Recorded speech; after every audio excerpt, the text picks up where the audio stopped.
Hello everyone, and welcome to another Minecraft update video. This is Snapshot 22W18A, and it's a smaller one. There are some tweaks and changes to the features of 1.19, and a whole bunch of little technical bits too. And I've got a sneaky suspicion this might mean that the development is starting to wind down a little bit, focus on bug fixes, and we might be getting closer to a pre-release. But that is just speculation, of course, and first of all we're going to talk about some changes to the Allay in this snapshot.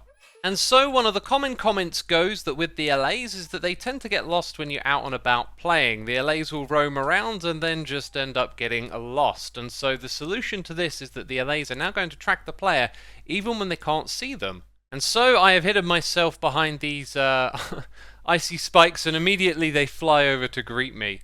And it seems like the act of just going out of sight then prompts them to come and find you. Two of them have made it over here. Oh, and there is the third one. Excellent. So I'm going to go spelunking down into this cave, which should block off the line of sight with our Allays. The question is, are they now going to follow me into this cave? Oh, and the answer would appear to be yes, we got two of them. And there's the third one. Wow, okay.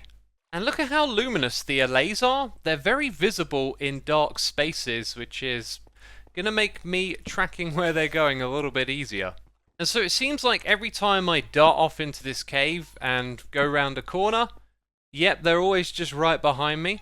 And so this seems like a promising change for the Allay. I mean, I am just marching off in any old direction, throwing down torches, heading into this enclosed area now. Look at that, they're just right behind me again. Now it says that the Allays will only lose track of the player if they are more than 64 blocks away. So if I teleport myself up 50 blocks to here, I'm just going to hang out and see if they can pathfind up to this spot. And the answer was yes. Yes, they can pathfind up here. Wow, they must have navigated potentially through this little area? Yeah, they probably came from all the way down here. These changes seem promising. I just flew out of there and they followed me out again. So the Allays, they do seem like they've been given a real buff now. And if you've got some of these collecting items for you, hopefully you're not going to lose them anymore. But as I mentioned, that distance is 64 blocks, so when I teleport myself 80 blocks in this direction, they're now behind me and they're not actually flying to me, are they? Oh no, one of them is, so that one might have been a little further in range. Now the next one's coming over. If I back up, is this one then going to see me and fly to me? It looks like that is not what's happening. Let's go a little further back. Aha, and now it heads over to me. Excellent. Also related to the Allay, there were reports that if an Allay was leashed to contain it in an area, it wouldn't be able to pick up items, but as you saw there, it had no problem with those Nether Stars. And there was also reports that they could lose some of their picked up items if you were to log out and log back in again. So that one was reported as fixed, and there you go, it seems to be so. And one final thing to note, in the last snapshot the sounds of the Allays were updated ever so slightly. They've still got the same sort of blueprint, but you might notice the sounds that they're making are slightly different snapshot to snapshot. And the reason that I mention that is because after each snapshot video comes out, I do continue to do some research and find out what other changes are in these, and so I can inform you in the next one. And that is a great reason to stay informed and subscribe to the channel if you haven't done so already. So hit the subscribe button, hit the like button, thank you for the support, and let's crack on with the video. Aha! We're at this place again, where we can see the Warden's sonic boom attack. So there's been some changes to the Warden, and one of them is the particle effects of its attack, and there you saw it right there. Okay, here it is again. Wow. And once more. So yes, it has certainly changed, and I've got to admit it, I think it's a little slicker, but I kind of prefer the other one more. And I can kind of make a mock-up of this using some command blocks. What do you reckon? Is this an improvement? Leave a comment down below.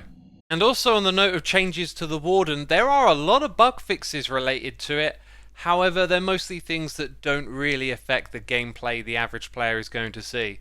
Also related to the Warden, which can listen to vibrations, there's been a change here that applies to the Warden, the Sculk Shrieker and the Sculk Sensor, and that's that it's going to listen to the closest vibration instead of the first one in the tick, which is, you know, how it worked before, and that description I didn't fully understand, but now it listens to the closest vibration. And so this is why I speculated that pre-releases might be near, as it feels like we're getting to the sort of refinement and bug fixing stage of all these new features. Now when it comes to the Sculk blocks, there's been a change to the Sculk vein, and we can do a comparison here to the glow lichen, where it too can have multiple faces inside of a block. If we are to harvest this with shears, you'll see that we get 3 of those. And the change here is that when we mine this with Silk Touch, we will also get 3, whereas previously you would have only gotten 1.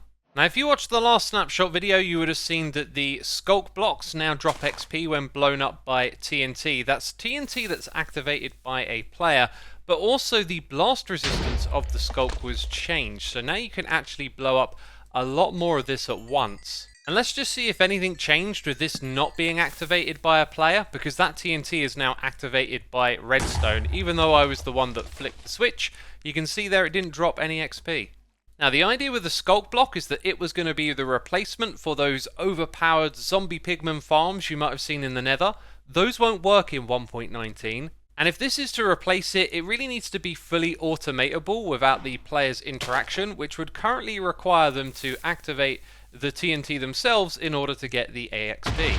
So in the future we might see a change with that, but not in this snapshot it would seem. Now let's move on to what I'm calling Minecraft instruments. I'm declaring it here, the goat horn is an instrument. And I very much hope it will be the first of many, as you'll see here that they've removed the loot table function for set goat horn sound, and they've replaced it with set instrument. And you know, that might just mean that this is now classified as an instrument, and in the future we could get more instruments in Minecraft, and I really think it could just be such an amazing thing to do in this game, to have a variety of different items that can play different sounds. And quickly, I wanted to mention that I learned that the loot table chance, the chance of getting a goat horn in one of these pillager outposts, is 50%. So next up we have a new command, the place command, that looks very powerful. And the place feature command has now been moved inside of this place command, which also includes place jigsaw and place structure, which we're about to check out. So this is going to be a very powerful tool. As you can see, we're going to place down a Taiga village. And it literally just plops one into existence in the world in front of you. This will work with the ancient city too. So I run the command and it just generates an ancient city down here. You're probably going to find though there is going to be a lot of bugs and issues with this, as it's pretty much generated it inside of solid deep slate. And so as you'll see here, all of the different Minecraft structures are accessible to be placed in the world.